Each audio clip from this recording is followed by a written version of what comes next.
नमस्कार विद्यार्थियों, आज इस क्लास में हम प्रवाह हिंदी कार्य पुस्तिका के कक्षा 6 व 7 की कार्यपत्रक 15 के बारे में बात करेंगे। कार्यपत्रक 15 क्या दे रखा है? आपको एक गद्यांश या पद्यांश दे रखा है। इस गद्यांश व पद्यांश को पढ़कर आपको इनमें से इन प्रश्नों के जवाब देना है। जैसे प्रश्न गद्यांश क्या दे रखा है? सांबा नगर में एक बुद्धिमान व्यक्ति रहता था, उसका नाम श्याम सुंदर दास था। उसी नगर में एक शरारती बंदर रहता था, वह नगर के लोगों को तंग करता था। कभी उनका कोई सामान ले जाता था, तो कभी बर्तन, खाना, कपड़े आदि। सभी लोग उससे बहुत परेशान हो गए थे। एक दिन श्याम सुंदर दास ने बंदर को लालच देकर पकड़ लिया और जंगल में छोड़ दिया। उसके बाद सभी आराम से रहने लगे।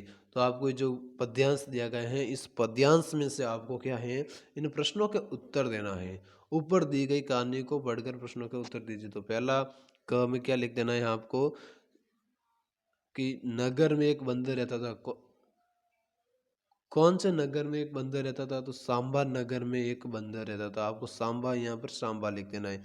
आगे ख में लिख देना है सभी किससे परेशान थे? सभी लोग किससे परेशान थे? बंदर से, गाय से या सुई से? तो सभी लोग बंदर से परेशान थे।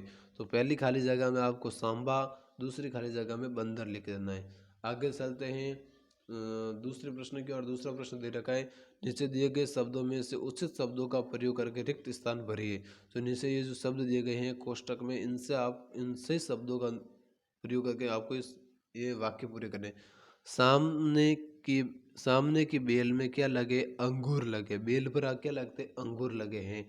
दूसरा वाक्य, धरती तवे की तरह तप रही है। तवे की तरह धरती ठंडी नहीं हो सकती, धरती तवे की तरह तप रही है। तीसरा वाक्य, सभी डिब्बों पर एक जैसा निशान है।